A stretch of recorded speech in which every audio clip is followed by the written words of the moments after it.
போனை கொடு. என்ன மாமா, ஷாப்பிங் மால்காரன் கிட்ட நீங்க போய் பேசுறதா? நீங்க யாரு, உங்க ரேஞ்ச் என்ன மாமா? எதுக்கு இவங்க கிட்ட எல்லாம் போய் பேசிக்கிட்டு? ஏய் வாய் மூடு, போனை கொடுன்னு சொல்றேன்ல.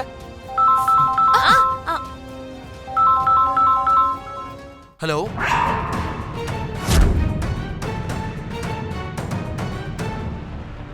ஹலோ. ஏய், யார் அது ஃபோன் பண்ணிக்கிட்டே இருக்கிறதா? இதனாலதான் பூமி கால் கட் பண்ணாரா? இது அந்த ஷாப்பிங் மால் பர்சன் போனை கட் பண்ணிட்டான். அது எங்க நிலைமைய புரிஞ்சுக்கிட்டு கட் பண்ணிட்டாருன்னு நினைக்கிறேன் மாமா. உன் நிலைமை எதுக்கா அந்த ஆள் புரிஞ்சுக்கணும்? அதான் மாமா, நீ இப்போ சீரியஸா ஹலோன்னு சொன்னல, அந்த டோனை கேட்டு பயந்துட்டாரு போல மாமா.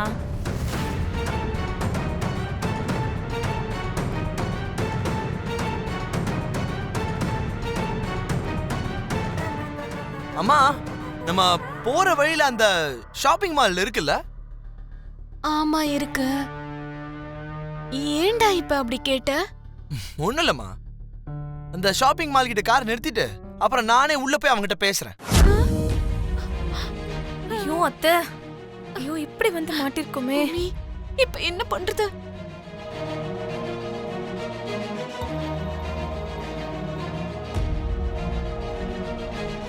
ஏதாவது பண்ணு, ஏதாவது சொல்லு சொல்லு.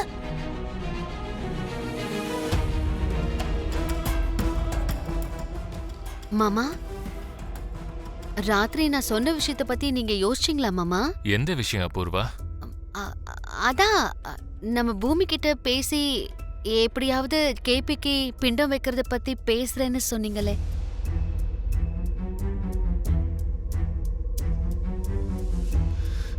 எப்படி அபூர்வா? எப்படி எப்படி பேச முடியும்? பெத்த தகப்பனே வேணான்னு எதிரி பக்கத்துல பொண்டாட்டியா போய் நின்ன அந்த பூமி கிட்ட நான் என்னன்னு பேசுறது? என்னால முடியாத அபூர்வா. அதில்ல மாமா, இந்த பிடிவாதத்துக்கும் பற்றுதலுக்கும் கண்டிப்பா ஒரு லிமிட் இருக்கணும் இல்லையா? கேபி நம்ம குடும்பத்தை சேர்ந்தவர். அவரோட ஆத்மாவை நரகத்துக்கு போக விடாம காப்பாத்தணும்னா நம்ம அந்த சடங்க கண்டிப்பா பண்ணியே ஆகணும் மாமா. அப்படி பண்ணாம போயிட்டா அது நம்ம குடும்பத்துக்கு தீங்கு விளைவிக்கும் மாமா.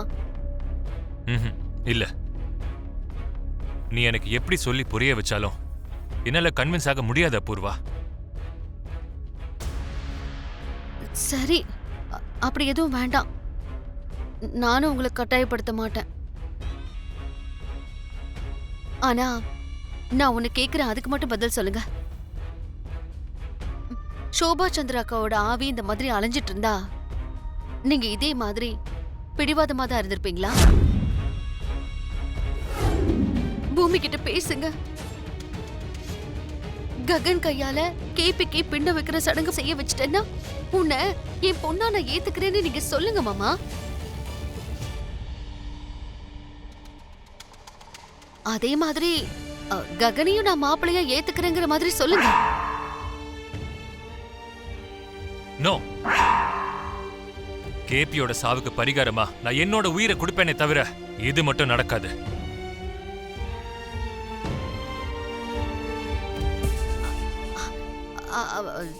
சரி, ககனை நீங்க மாப்பிள்ளையா ஏத்துக்க வேண்டாம். பூமியை மட்டுமாவது பொண்ணா நீங்க ஏத்துக்கிறேன்னு மட்டும் சொல்லுங்க. அதுவும் பூமியை பொறுத்த வரைக்கும் ரொம்ப பெரிய விஷயம்தான் மாமா. அந்த சந்தோஷத்துல கேபிக்கு ககன் கையால நம்ம பிண்டம் வைக்கிற சடங்கு பண்ணியே ஆகணும் மாமா. ஆனா என்னதான் இருந்தாலும் பூமி அவனோட பொண்டாட்டியாச்சு. உங்களுக்கு பொண்ணு ஆனதுக்கு அப்புறம் தான் அவனுக்கு பொண்டாட்டியா ஆயிருக்கா மாமா. ரத்த உறவை நம்மளால எப்படி விட்டு கொடுக்க முடியும் மாமா? இன்னைக்கு இல்ல மாமா, என்னைக்குமே நீங்க ரெண்டு பேரும் அப்பா பொண்ணுங்கிற உறவை மாத்தவே முடியாது. இல்லனா இப்ப சொன்ன மாதிரி தான் பொண்ணை பிரிச்சுட்டீங்கிறதுக்காக சோபா அக்காவோட ஆத்மாவும் சாந்தி அடையாது. சரி அபூர்வா, நீ சொன்னது கரெக்டு தான். நான் பூமி கிட்ட பேசுறேன். சரியான முடிவுனா இதுதான் மாமா, இதுதான். இத மட்டும் பண்ணுங்க.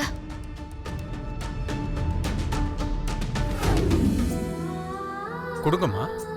புரோகிதரே, எனக்கு சின்ன சந்தேகம் இருக்கு புரோகிதரே. என்னன்னு சொல்லுங்கம்மா.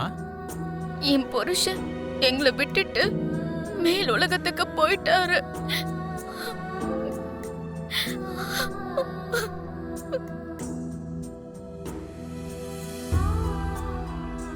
மூத்த புள்ள பயங்கர பிடிவாத பிடிச்சவன். அவன் கொல்லி வைக்க மாட்டேன்னு சொல்லிட்டான். அதனால 2வது பையன் தான் கொல்லி வச்சான். சிவசிவா, பிண்ட வைக்கிறதையும் 2வது பையன் கையிலே செய்யலான்னு பார்த்தா அவரு என் கனவுல வந்து மூத்த பையன் கையால பிண்டம் வச்சாதான் என் ஆத்மா சாந்தி அடையும்னு சொல்லிட்டாரு. இப்போ மூத்த பையன் கையால பிண்டம் வைக்க முடியுமா இல்லையான்னு எனக்கு தெரியல. அத நினைச்சா பயமா இருக்கு. ஒருவேளை எங்களால பிண்டம் வைக்கிறத பண்ண முடியலன்னா அவரோட ஆத்மா சாந்தி அடையறதுக்காக வேற ஏதாவது பரிகாரம் இருக்கா புரோகிதரே?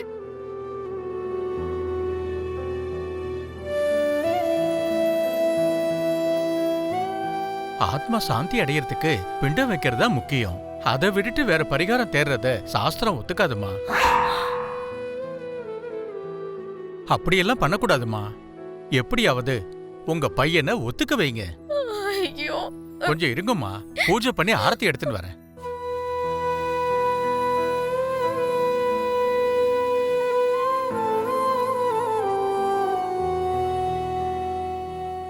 இந்தாங்கம்மா. இன்னொரு விஷயம், எவ்வளவு சொன்னாலும் உங்க மூத்த பையன் கேட்கலன்னு வச்சுக்கோங்க.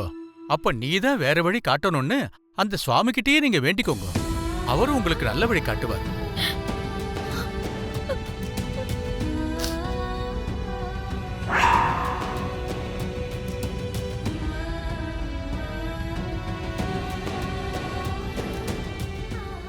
என்னம்மா, என்னாச்சு?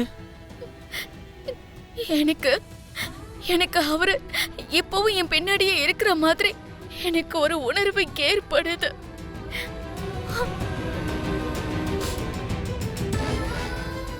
நீங்க அவர் மேல வச்சிருக்கிற அன்பை பாக்கறச்சே எனக்கு ரொம்ப வேதனையா இருக்குமா.